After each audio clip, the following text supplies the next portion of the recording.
Like I was willing my own departure from this world. So I closed my eyes, and when I did, I felt myself completely separate from my body, but I was taken, instead of like, a pillar of light or a tunnel of light like I was expecting, like what had happened to my stepmother, I was taken to right into my life review. I was surrounded by this membrane that was kind of yellow, but illuminated, and there were red lines running through it. And I didn't realize until later what this space was that I was in. And then suddenly I felt myself like this and being squeezed. And then I was overtaken with this experience of euphoria and immense love, like emanating from myself, emanating from outside of myself. And then suddenly I was being held like this and cradled in a hand. And I'm looking up at this woman who looks exactly like me. So I was really confused, because suddenly I'm experiencing not just my own experience, but the experience of this woman as well. And so it took a second to realize I'm looking at my mother. I look exactly like my mother. And my mother had left when I was 9 years old. I had grown up feeling like she didn't want me. She didn't love me. She didn't care about me. She was self-absorbed, consumed with herself, like who leaves their two little girls. And suddenly what I experienced was very clearly she wanted me and she loved me. This was my first inclination that my own personal myopic view of myself, how I fit into this world, the way the world works, other people, was one point of view. This is my first inclination of that. And this woman looks away and she's speaking to somebody who I think was my father, actually. But it was just very clear I was wanted and I was loved. So I was taken out of that experience and into every single experience of my life in chronological order.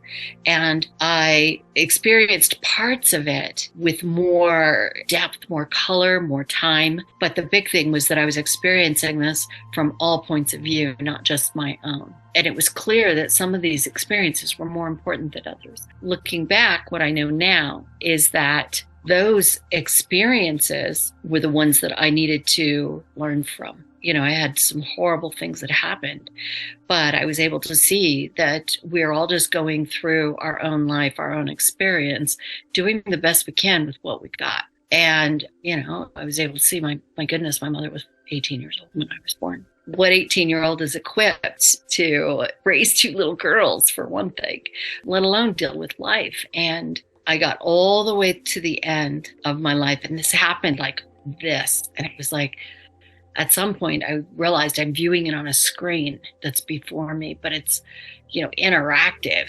And I get all the way to the point where I am lying on the couch at the very end of my life. And suddenly the screen disappears. I'm surrounded by darkness, but it's not like the way we experience, like the lights are out and you can't see anything. It wasn't like that. It was like space kind of darkness where you can see forever.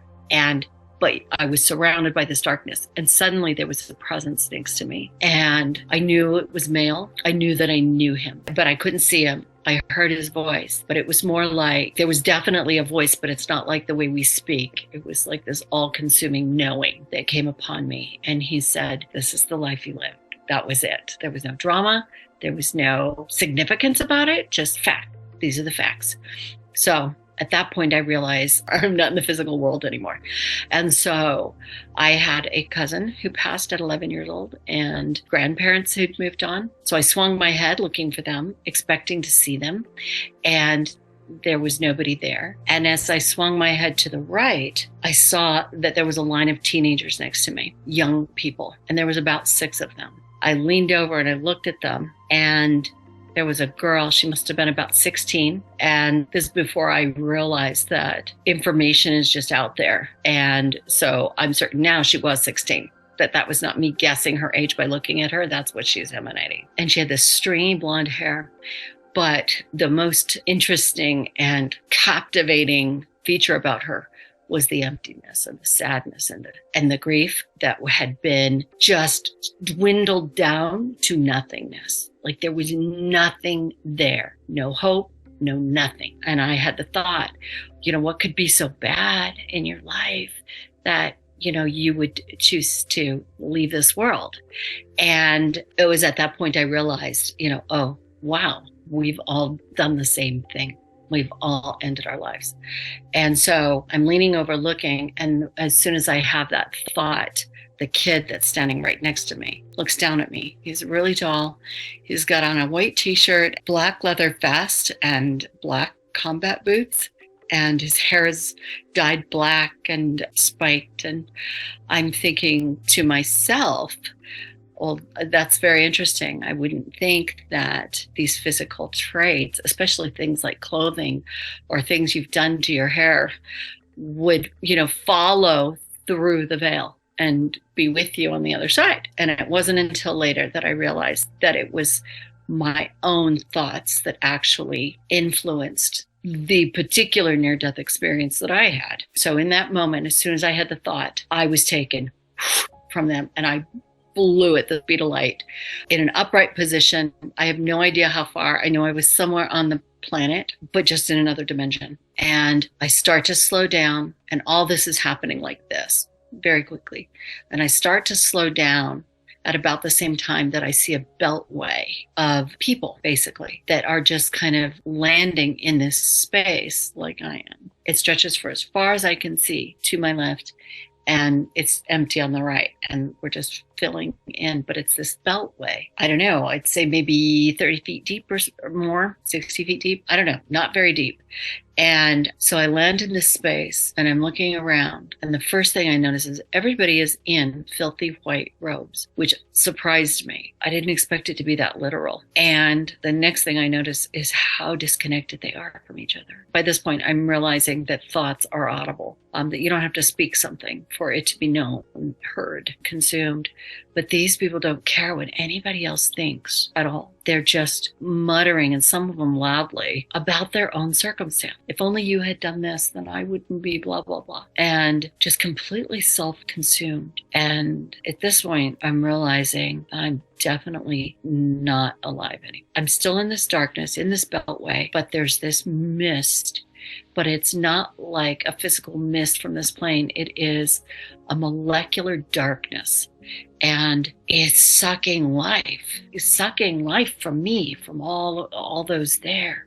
And there was this one man in particular, and he was the only one that actually looked at anybody, but he was squatting in his filthy white robes and looking at me. I knew his eyes were blue, but I was seeing in grayscale. And at that point, that's when I realized that I was perceiving things that I shouldn't be able to know. I knew he'd been there for a very, very long time. And I wondered if this was Judas Iscariot. It was just a thought that came from me, just a question. And at that point, and it was that question that propelled me into the next piece of this experience. As soon as I had that thought, I saw a pinpoint of light in the distance. And this light was growing larger, like it was coming towards me. And it was traveling very, very fast. And it stopped like outside of this barrier. I knew that I couldn't come in to where I was. And I realized this is a being of light, that he's made of light. He was filled with light. And I knew that this was my Father in heaven.